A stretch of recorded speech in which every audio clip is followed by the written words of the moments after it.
let's basically put the priorities. I got the rent suit. They fed me, and there were some morons around me giving me conversation. Oh, great conversation. Yep. Hell, this is a perfect Saturday. I'm telling you. I could have been stuck elbow deep in a diesel motor right now. That's Marshall. It's like now everybody knows they're all coming to me like, hey, got a minute? And I'm like, what do you mean a minute? My minutes cost money. You know what I mean? Like, Freddie this morning, he was funny. He's like, well, did you get it running? I'm like, you didn't ask me to get it running. You asked me to tell you whether it was worth even dealing with or not. Well, could you try to get it running? I'm like, I don't really have a lot of time today, but I'll help Mark out for a bit. And then Mark peeled money out of his pocket and handed it to me. He was like, dude, man. He's like, and then I told Charlie, I said, I think I made a horrible mistake letting people know I have the skill set. He started laughing. He's like, you're probably right.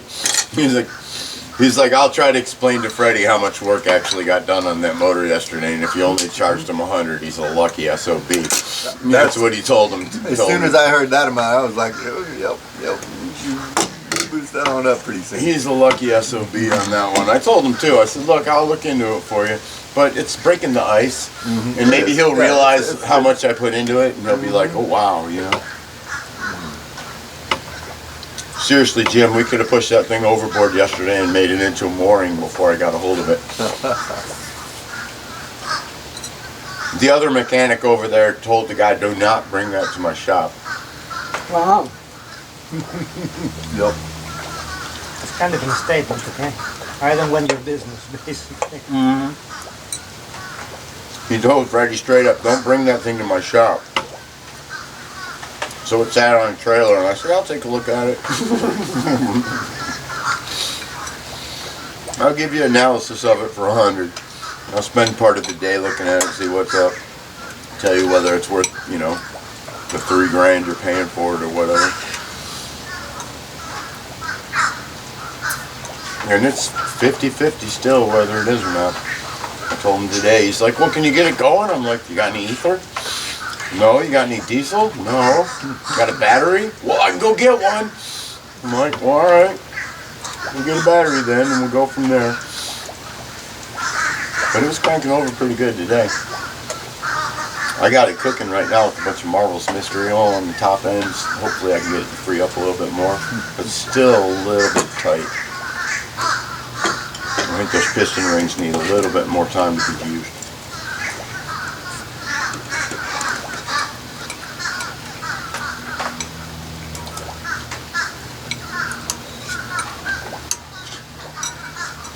Usually that's the main thing. You break it loose to get it moving.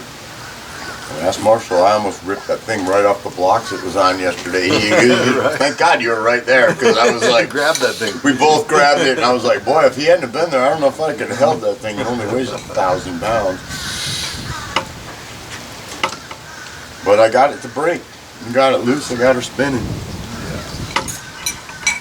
I don't know how the hell I got that damn starter to work again. I don't either, man. You don't know how many years that thing sat on the water. It's cranking it over.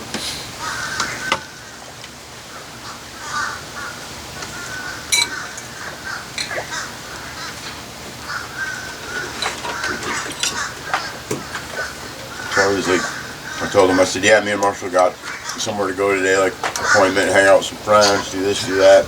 I didn't want to tell him we're going to barbecue because he probably would ask to come along. But he's over there putting another 5 hours into his boat, mounting one more cleat. He put 2 cleats on his boat yesterday. He was there for like 6 hours. You put 2 cleats on your boat, huh? Nice job, brother. 6 hours later. Like, I'd have had that done in like 8 minutes. You know what I mean? I'd have been like, I think he just likes a place to go, you know, yep. Hang out. He's got another nice little boat for sale for only $2,500 I think I'm gonna snatch up. Oh, George, you're talking about. No, I'm talking about Charlie. Oh. It's got a 15-footer, 28 horsepower on the back, brand new Teleflex steering, everything's done on it, Bimini. This little tri-hull, be perfect for me to like zip around. do the stuff that I do anyway, like checking on people's boats and all that. Now Billy's like, yeah, he's gonna buy that other boat. I'm like, dude, call me. I know where to get. I got all the parts for it. I got the mast he needs. I got everything. So it was funny though. He sent me that thing. Now I'm buying your boat from Peter for $6,000. I started laughing. I was like, well, he put $2,000 into the motor, so you're only $500 off. You know what I mean? He did buy a brand new motor. I helped him put it on after I tore the other one off and took it over to the yard. Yeah. He was like, well, I was just going to sell that one. I'm like, no, you're not. I'm keeping the motor now. That's your tax for keeping me waiting an extra month for the last payment. He was like, okay. Or I'm going to hand you your $2,000 back and take the $4,000 from Billy. Oh. You know?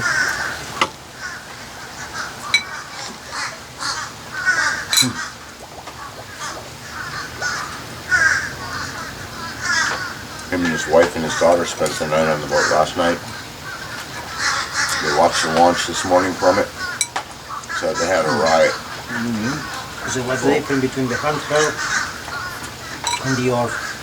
What's the difference between the handheld and the orb? That's the second version of it.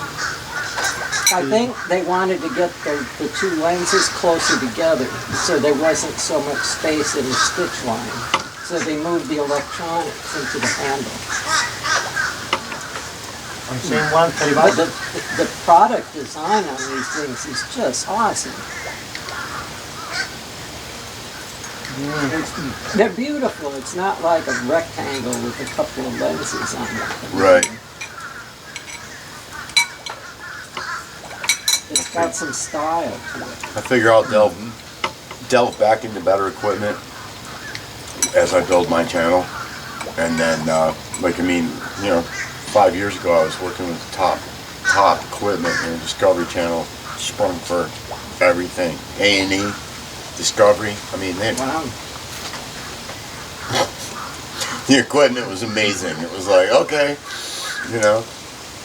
yeah, I shot a bunch of stuff for National Geographic, and I asked them to get maybe a used A7S from one of their guys, and they wouldn't even give me that.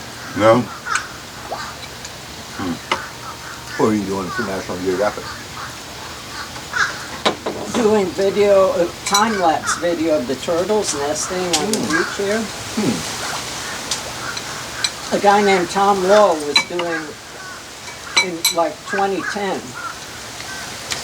astrophotography of like the Milky Way and stuff. And the interesting thing was when the moon came up, you could see the desert lit up like day.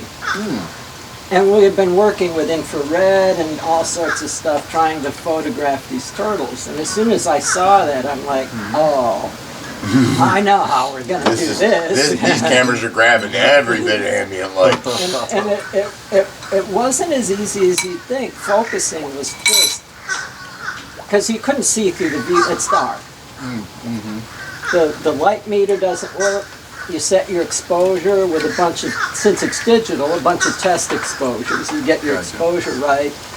And then you zoom in with the screen into the image, a still image you just took, and look at where focus is.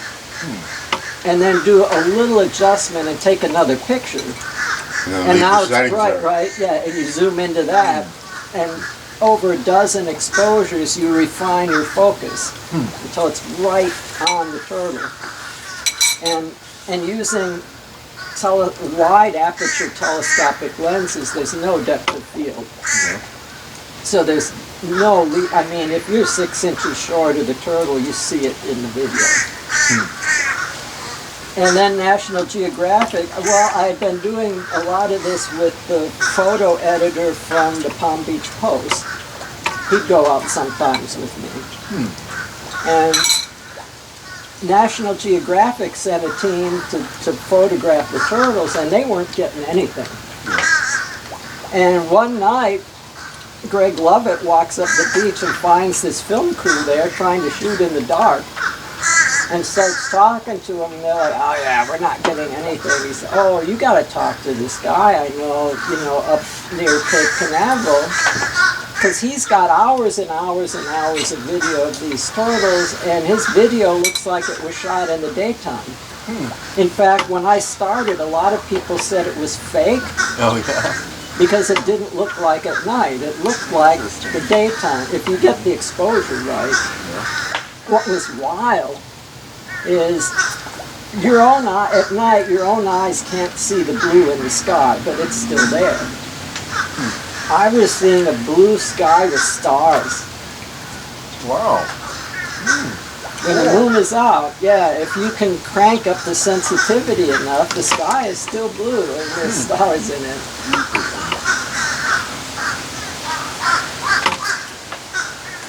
So when the producers saw my video, and I don't know if this has ever happened before or since, they threw away everything the National Geographic film crew shot, and they used exclusively my video and the series. Wow, cool.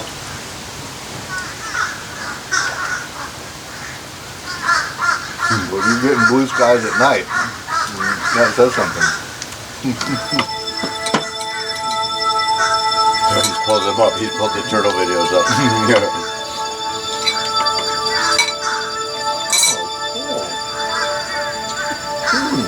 Yeah, That's a 2.5 minutes video we did together. that's probably like 2 a.m. or something like that. Wow.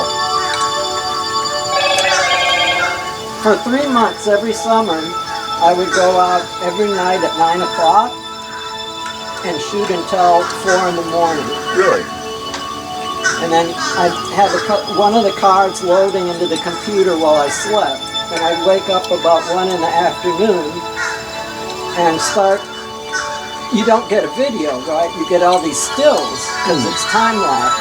Yeah. And I didn't want to make a huge backlog of work for myself, so I'd spend the day having the computer make videos from all the stills.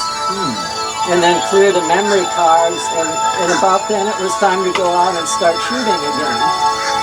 So I did nothing but that every year, 3 months every summer for, I guess, like 7 years. Yeah? Oh, wow. Boy, that's some great footage of And then this Sony turtle. came with this camera and you could do the same with live video. Yeah, Yeah. then, at that point, anybody could, Sony came out with a new camera and anyone could shoot at night. Yeah, live video with no complication whatsoever. Wow, even laying their eggs and everything, huh? Yeah, Wow. oh, it was epic. Did you stick a camera in the nest or something? Or like, how were you getting that? Because that's usually underground, isn't it? There were some turtle researchers that were on the beach, and I hang out with them at times because I wasn't supposed to get close to the turtles. But they had access to the nest where they But could place their cameras. they had a permit. To fuck with the dolphins. Yeah, so I could go with them and take video right next to the turtles. It's like when I rescued a dolphin about 6 months ago. It was all tangled up in fishing line, and believe it or not, FWC wanted to find me, and SeaWorld came to my rescue and backed me up and said he did exactly what we'd have done. And they were like, if you try to find him, we're gonna basically spring for his lawyer. And they were like, what? How did you get them to defend They you? came out the next day after I rescued this dolphin. They had gotten a call about the dolphin and video of how bad it was. And when they came out in the morning at Port Canaveral, I had already jumped in the water, I just jumped in and grabbed a hold of the net that was all tangled around it, drug it into the boat launch, cut all the net off, made sure it could eat again because its mouth was all wrapped up. It already had like the starvation hump going on the head and everything. And they came out and captured it the next day and took like a look at it and stuff and said, FWC was like, well, it's $100,000, blah, blah, blah, blah. I'm like, you know what? Find me. You know what I mean? Any judge in the state's gonna be like, what? You're finding this guy for rescuing a dolphin that was in distress? You know what I mean? I was like, I was ready to go with it. And then SeaWorld showed up the next day because they had gotten the same call about it from somebody else. And when they figured out what was going on, and I spoke with them and said, look, this is what I did, blah, blah, blah, blah, they were like, bravo. You know what I mean? And then the cops were all up my butt, and they were like, whoa, whoa, whoa, whoa, wait a minute. You know what I mean? Like, and the supervisor guy was like, look, let me explain something to you, to the Brevard County Sheriffs. You can write him this ticket if you want, FWC or whatever, but we're going to back him up in court. Which means that we're the crew that was called out to rescue this, but this guy took care of it ahead of time. He didn't stress the dolphin out. We've already recaptured the dolphin. The dolphin couldn't be happier. You know what I mean? Like, it's eating again. We're going home. We're going to be here for 4 days. We're leaving now. He just saved a ton of money, a ton of hassle for everybody. And if you want to try to find him, well, then we're going to come in court and we're going to testify on his behalf that he did a good thing. So I was like, cool, I appreciate it, because they're trying to hit me with, it's a $100,000 fine just to touch one. FWC can be really nasty. I mean, you don't want to do anything with them around, that's for sure. Well, unfortunately for me, somebody filmed it. I was threatened with jail several times during the turtle thing. I escaped. But that little guy was in distress. It was a baby. Couldn't have been even a year old. It was small. It was only about 3.5 foot long. And it was tangled in. I would have attempted the same thing. I don't know whether I would have pulled it off, but I would have tried for sure. Yeah, for sure. It was trailing a big piece of net from its tail.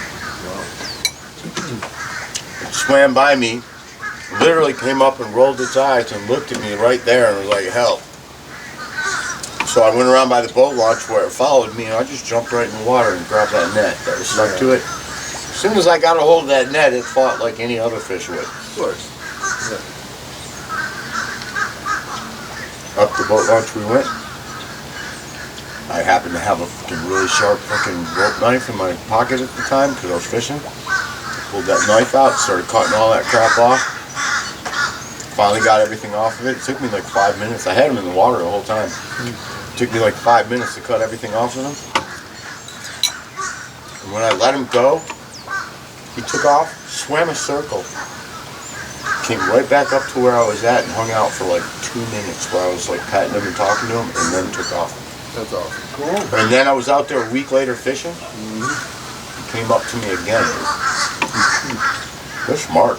They are. That's amazing. He recognized you in particular, not just like some human being. Right. I don't know if it was my voice or the hat that I was wearing, or, but I always wear this hat. So I thought maybe it recognized what I looked like, because literally this thing came, rolled up on its side, where it was looking at me. I was fishing. It was like 3 o'clock in the morning.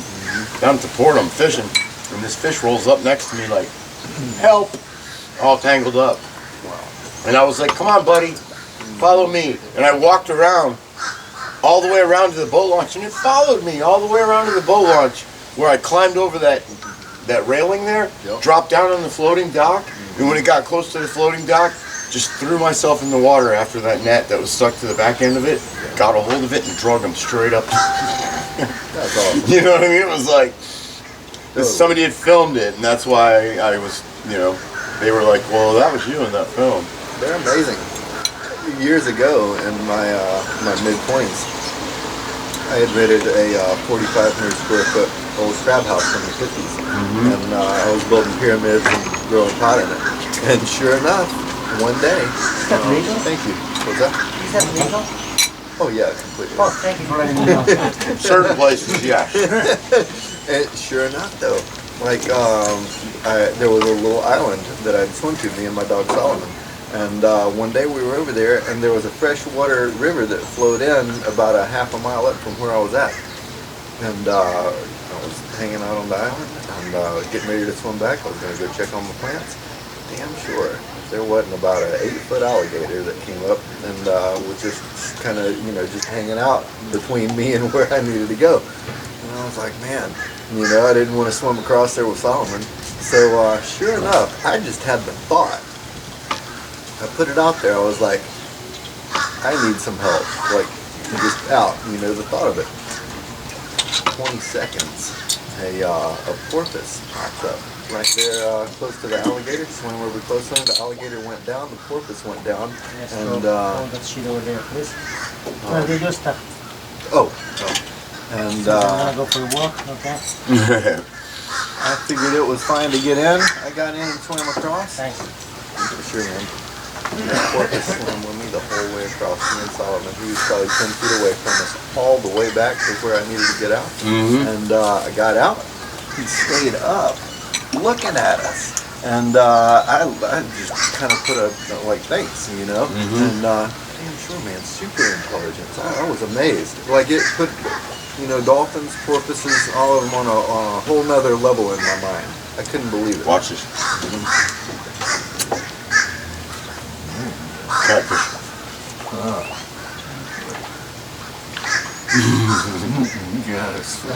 Just a piece of beef fat.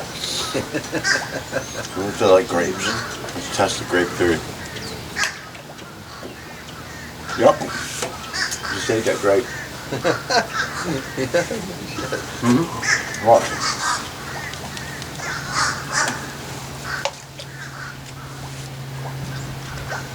Boom, gone. Didn't take long.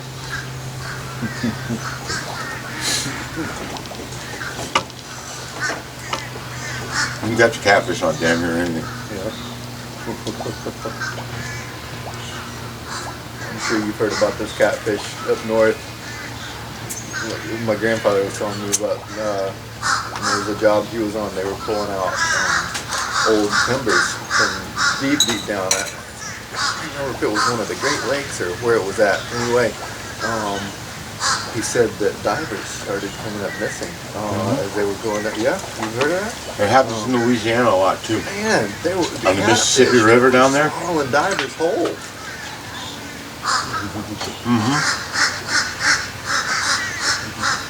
There are catfish big enough to, yes, definitely swallow us whole. You like that, didn't you?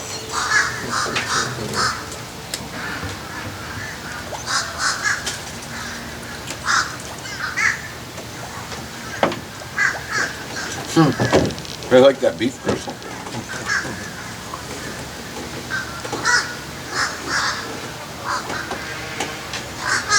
Boom, gone.